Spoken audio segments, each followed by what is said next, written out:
As the world grapples with climate change, the push for cleaner energy has never been more urgent. Nigeria is heavily reliant on fossil fuels and faces rising pollution levels and environmental degradation. But a shift is possible. With innovative solutions and a commitment to decarbonization, the country can retrace its carbon footprints towards a sustainable energy future. The question is, how do we make this transition? And what role can businesses and individuals play in driving change? Hi, I'm Francis Jakpor, your host on today's episode of Energy TV. Now, as Nigeria strives to achieve net zero emissions by 2060, now is the time to have in-depth conversations around decarbonization. Now, decarbonization is not just an isolated subject, it affects every one of us. Because if Nigeria fails to retrace its carbon footprint, an entire value chain will be affected. Our livelihoods will be affected, and every sector that depends on renewables for survival will be affected. So this is a very, very critical issue. And with me in the studio to discuss this subject is a power sector expert, is Mr. Chibueze Ekeh, and the CEO of Ceesolar Renewable Energy Company. And Ceesolar is in the vanguard of retracing Nigeria's carbon footprints through various products that they have in the renewable sector. Welcome, Mr. Chibueze. Thank you, Francis. All right, so let's just kick off with this discussion with decarbonization, because most people don't even know why we are advocates for clean energy. So if we want to retrace Nigeria's carbon footprints, why is decarbonization so important? Oh, decarbonization is so important in so many ways. Imagine a country where we are dealing with, issues like flooding in the south. We are dealing with issues like flooding even in the north, like in Borno State. We have issues where farmers can't really go to farm again because, so apart from the security issues, there's also the climate change impact, right? Because you don't get rain as expected. So climate change is real. And decarbonization is important because we have put in so much carbon in the atmosphere. It's affecting the ozone layer, and it's also affecting our ability to live with the environment. And the environment that we have is what we have. If we cannot maintain it, it will not be there to sustain us. You and I breathe in oxygen, we breathe out carbon dioxide. But then the trees breathe in carbon dioxide and breathe out oxygen.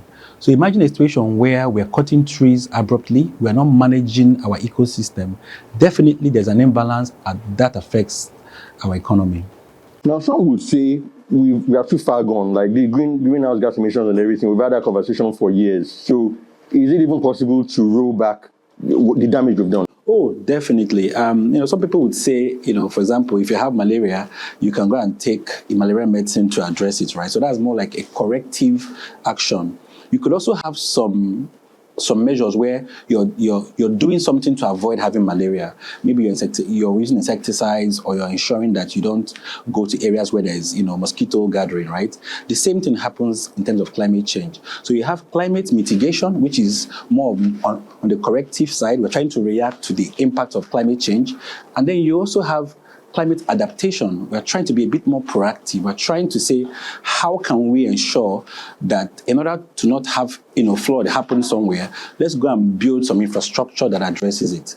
But if we're talking about mitigation now, we already know that climate change is already happening, and we're trying to say, for example, how can we use renewable energy solutions like solar to address and mitigate the impact of climate change, such that when you install maybe solar in a community or for a business or in a home, there is an equivalent number of trees that you have indirectly planted, because you have avoided the need for unclean energy from petrol and diesel sources, because you now have a clean energy source. So because of that, there's an amount of tons of CO2 that you have abated, you have reduced, you have mitigated, and because of that, we are trying to see how we can get to a neutral position and address climate change. Thank you very much. That's very important. Now it keys into your vision as a company. You are the CEO of Ceesolar.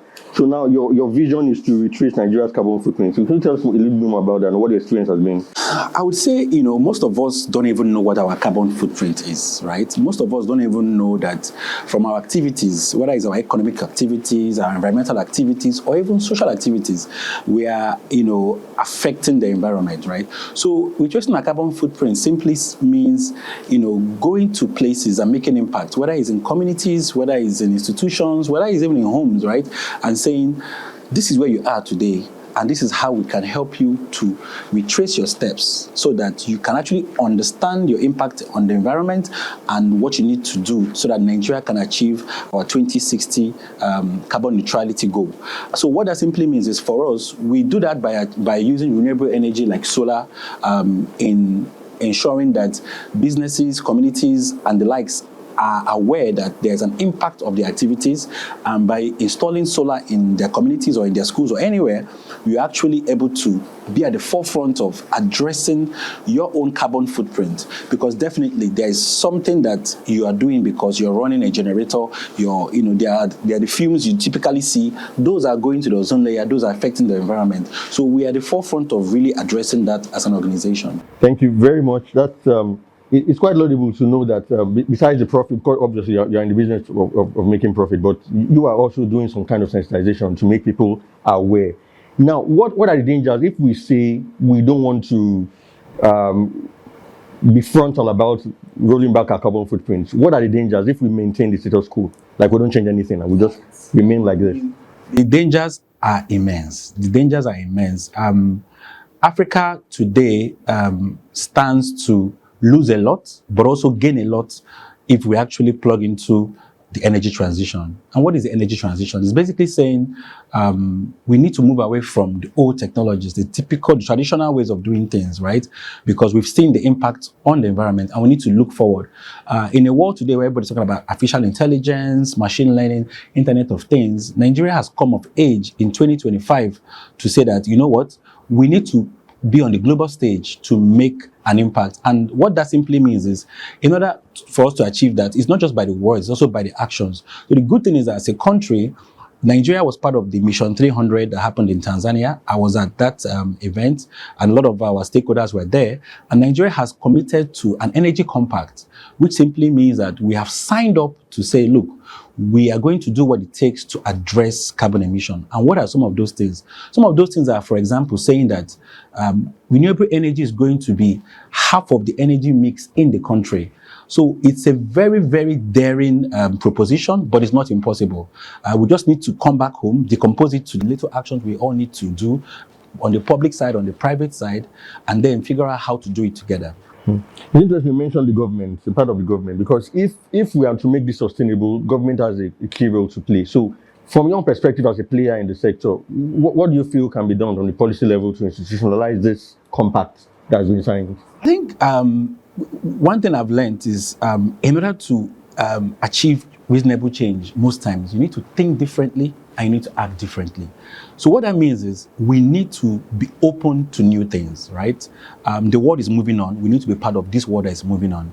And I think that already in Nigeria, the government has taken very, very bold steps in the sense that we've been able to leverage some support from the World Bank and African Development Bank to ensure that millions of Nigerians are impacted, because you'll be surprised to know that about half of the country live in darkness. And, with the lack of energy access, you can't be productive. People can't study at night in rural communities. Women can't give birth safely at night. You even struggle to, safely store vaccines for immunization. So the government is doing a lot in the health space, in the education space, by supporting renewable energy service companies like Ceesolar and the others to say, you know what, if you go to some areas and you provide power in communities that haven't had electricity before, they've not had any poles in those communities, we will come and support you with some sort of grant to encourage you to go and do more. So that is already what has happened in the past few years, and right now we are a position where there is going to be an increase in that impact, because a lot of stakeholders have come together on Mission 300 to say, you know what, how do we ensure that our actions are all aligned to ensure that out of the 600 million Africans that lack access to electricity, at least half of them, which is 300 million people, can be electrified by the year 2030. And like you and I know, Nigeria is the giant of Africa. Sure. We have the most to gain and we have the most to lose. And we basically are a large share of that population. So there's going to be a lot of impact, especially for Nigeria. Okay, thank you. That's quite, it's quite gratifying to know. Now, there's a lot of what's in it for me. This scenario is a what's in it for me situation. Now, we are saying we want to change mindsets and towards adoption of clean energy. people are going to ask, how does it affect them? For instance, what's the impact of carbon emissions on public health? And how does it affect businesses in terms of being more profitable if they adopt it? How would you speak to that? So, sometimes there's some cities you go to in Nigeria, I will not mention names, but once you get out of the airport, you just feel the air is different. The air is not so comfortable. That is already the impact of carbon emission. When you think from a public health perspective, right, not being able to breathe well, you have issues with respiratory systems, not being able to have clean water. Climate change affects a whole lot in our ecosystem. But then what is good is that, like I mentioned earlier on, if you're not even able to store vaccines properly, imagine giving vaccines that are not in the right state. You're already going to affect the little baby. So, carbon emission, climate change, and all of them are really, really affecting us. If you think back in recent years, for example, here in Abuja, we say, oh, wow, February is hot. The temperature is really hot. Just a little increase in our temperature affects our health, affects our state of mind, affects our productivity. So we really have a lot to do to retrace our carbon footprint to ensure that at least we are neutral in terms of how we impact the environment. And it's not a one individual thing. It's not a one government thing. It's something that the whole world has to come together to first identify as a problem and then take action on it. And that's why you have the Conference of Parties, the COP that happens annually, and you have a lot of interest now to say, look, climate change is a major problem. We all need to put hands together to address it. Thank you. Quite deep. Now, this brings me to this question. In terms of profitability, now businesses, they might say the switch might increase their running costs. And then for the private individual, I know we've had the conversation before, but how do we mitigate the cost burden on consumers who want to make a switch? So the good thing is that the government has really understood this problem and they're at the forefront of addressing it. The Rural Education Agency of Nigeria, the REA, has been able to coordinate a lot of funding support from the World Bank and AFDB and even the UN, right, for this purpose. So what that has done is that for companies like us who have to support people to transition, the burden most times of the upfront cost is something that with their support, it is alleviated. So it makes it easier for Nigerians to be able to pay something that is even cheaper than what they will have spent on petrol or on diesel, and then that way they're able to really transition to cleaner sources that are more reliable and more sustainable. Imagine when your cost of power is very, very high compared to other people in Africa. Even when you're producing, you can't really export. But if we can bring down the cost, it helps the economy because we can then leverage that advantage to be able to start thinking of not just consuming what we produce, but even exporting what we produce. And for this economy, we are really in need of that so that we can actually leverage the opportunity we have to grow the economy. Okay. Very insightful, very insightful. Very insightful. Now, I've asked the question before when during the previous interview. Now, renewables. When people mention renewables, what comes to mind is solar. What about complementing with wind and with hydropower? Do we have those options? Or Ceesolar, is it mainly solar? So you'll be surprised to know. I mean, we have the large hydros, right? We have the Kainji, we have the Shiroro. Those are renewable energy sources. So currently, about 20% of the energy that is supplying the national grid is coming from renewable energy sources like the large hydros. Yes, we have gas as well, which is a transition fuel, but how do we ensure that if we're going to have 50% of our energy from renewable sources, that means we need a whole lot more renewable sources. So that means that in different parts of the country, we need to ask ourselves, what renewable energy sources are in abundance? In the north, there's a lot of solar irradiation. There's a lot of, sunlight. In some other parts of the country, you have, small hydros. You have, small hydros that can give you 20 megawatts, 30 megawatts here and there, right? And then, in terms of wind, there's a lot of wind potential, especially in Castina. So how do we harness all these, renewable energy sources to ensure that we transition to sources that are that have less impact in terms of carbon emission in the environment, and then allows us to really participate in this energy transition? Thank you. So, in terms of you partnered the REA for several projects. They are currently developing solar mini grids in Adamawa and Kano. Can you speak to that and the impact that you feel the project will have on the underserved communities in those areas? Oh, great. So the REA has really done a lot in supporting a lot of players like us. We are working with REA through a program called the African Mini Grid Program. It's a program funded by the UN and Global Energy Fund, and Rocky Mountain is also supporting that. But the idea here is to really, like I had said, scale up the work that is already being done. And how we're doing that is by going to two communities. It's not just us, there are about a few other people like us doing the same thing across the country, to go to these communities and say, how can renewable energy come in as a catalyst for development? So you and I know that, for example, if you have power, there's a lot you can do. We're having this conversation because, we are able to speak to each other in, a lit up environment. If you think of rural communities, there are farmers who today they are farming, but they're not able to get their produce to the markets because on the one hand, maybe they are struggling with transportation. So renewable energy can come in to ensure that, for example, with the solar power you have in those communities, you can power electric vehicles to take produce from those farms to where they can be processed. Now, when you get to where you're processing those produce, you can also leverage, clean energy technology to ensure that you have energy efficient processing machines for processing gari, for processing palm oil, and then you can package those and still leverage electric vehicles to take them to the market or to take them to international markets. So renewable energy comes in from a productivity angle to support rural economies. But that's just even on the economic side. What about on the social side? These communities are places where people, because of darkness at night, they mostly go into their houses. But with the light that comes in, people can meet each other. Communities can actually convene at night. Sometimes you see children, being able to play at night after they finish studying or before they study. So it helps the social environment in communities. It carries the youth along. It carries the women along. It carries the elderly along. And then even on the environmental side, right? You go to these communities, most times they use firewood to cook, but you have cleaner technologies like clean cooking.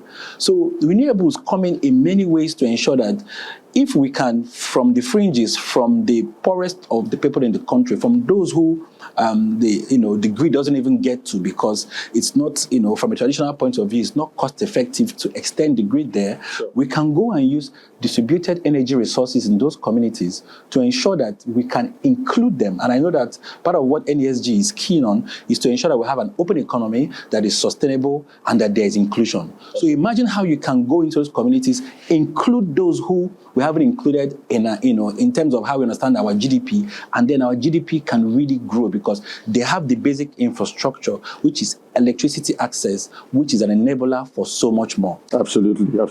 Now, this throws up two questions. First, is there any cost burden on those local communities? Then second, since these are people who basically grew up with using fossil fuels, is there any pushback from them in terms of some of the vision you have to make them embrace renewable energy across the value chain? So I would say, the secret sauce here is really what we call community engagement. Community engagement means you identify a community that hasn't had electricity before, you go to the community and you engage.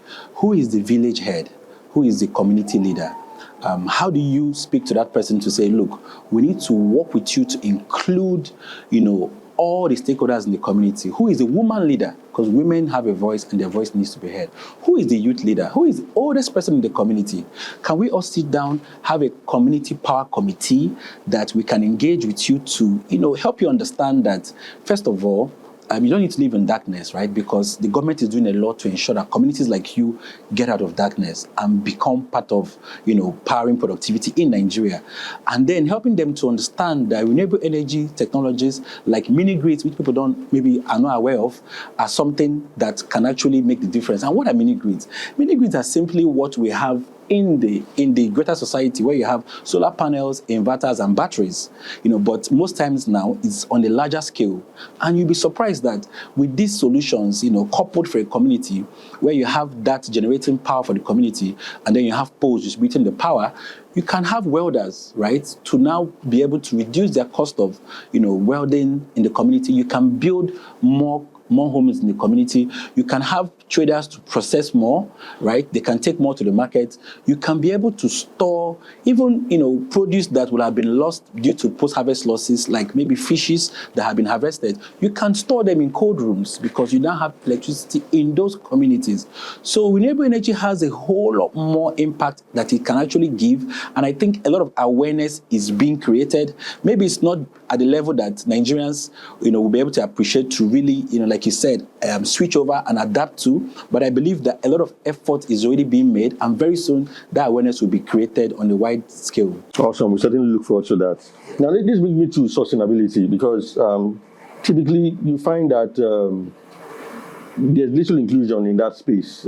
Traditionally, women don't want to get involved in energy-related, work and all of that. So now you've partnered the REA for, STEM projects that I've seen you visit, include 7 universities, take 20 women and train them, about STEM careers and all that. Can you tell us about that? Okay, I wouldn't say women don't have interest in energy-related work. Maybe we would say, typically, if you go to most universities and you look at the classroom for engineering or for sciences, sometimes you have more males than women, and there's that disproportionate advantage there for males. So what the Rural Education Agency has done is to come up with a program where they said, for us to catalyze change, how do we start with maybe about 7 universities spread across the country, in Yobe, in Abia, in Ogun State, even in the Nigerian Defense Academy in Kaduna, to say, let's take 20 females in each of these 7 institutions, so about 140 females. Now imagine taking these females, and imagine if these females, impact about 20 other females in the long term. There's already a ripple effect, right? But how do we take them, train them on renewable energy? Because already in their institutions, there are renewable energy solutions. Like there are large solar plants being built in those institutions to be able to ensure that they are more sustainable. Right? And that is already where the future leaders of Nigeria will be trained to understand that solar can actually power their universities. So you have the effect that in the next 10 years, the leaders of the society are people who can say, yes, when I was in university, there was a time when solar was actually able to power my university. But how do we ensure that women are made to, understand their role in society and be able to have interest? So that was part of our project, to ensure that we supported the REA in training about 20 female students in 7 universities across the country. And there are already plans to scale that up to ensure that in terms of gender balancing and gender mainstreaming, more women are brought into this, because sustainability definitely includes inclusion, and women have to be included. How often do you do this, and what are the criteria, just so people can know, our viewers can know, what are the criteria for selection? And for those who study in those 7 universities, could you even mention some of them? Oh yes, so there is university in Abeokuta, there is the Federal University in Abeokuta, there is the Federal University in Abia, in Numudike, there is Nigerian Defense Academy, there is even the University of Abuja here. Okay. We also had that impact felt in Borno as well, and Yobe State. But in terms of criteria, really, you really want to ensure that people that you're giving this rare opportunity have an interest. So the methodology for selecting the students is a very rigorous one, where they have to express their interest, explain why they have an interest, explain what they would do with the knowledge they will gain. And we have been able to ensure that the people that we selected were the best in terms of aligning with the vision and being able to make sure that in the future they can actually be catalysts for enabling more women inclusion in science, technology, engineering, and mathematics, which is the STEM where a lot of women are lacking in the country. Awesome. It's nice to know that Ceesolar is really breaking barriers, because like I mentioned earlier, most companies are profit seeking, but then if you can complement that with this sort of CSR initiative, I'll call it, it's really laudable for carbon emission efforts to retrace carbon emissions. So now, by 2060, we anticipate that the carbon footprint will have been rolled back in Nigeria. Is it ambitious? Is it possible, or are we just hoping that something like that can happen? Well, I would say nothing is impossible, and I hope that most of us will be there to really see that it is very possible. I think, like I said earlier on, thinking differently and acting differently is also now very important, because how do we walk backwards from 2060 to say, if we have this vision by 2060, what are the necessary actions we need to take today to get there? And if at all we are getting off track, how do we ensure that we get ourselves on track? To achieve our vision by 2060, it is postulated that by the Sustainable Energy for All, that we need about $1.9 trillion just to achieve that.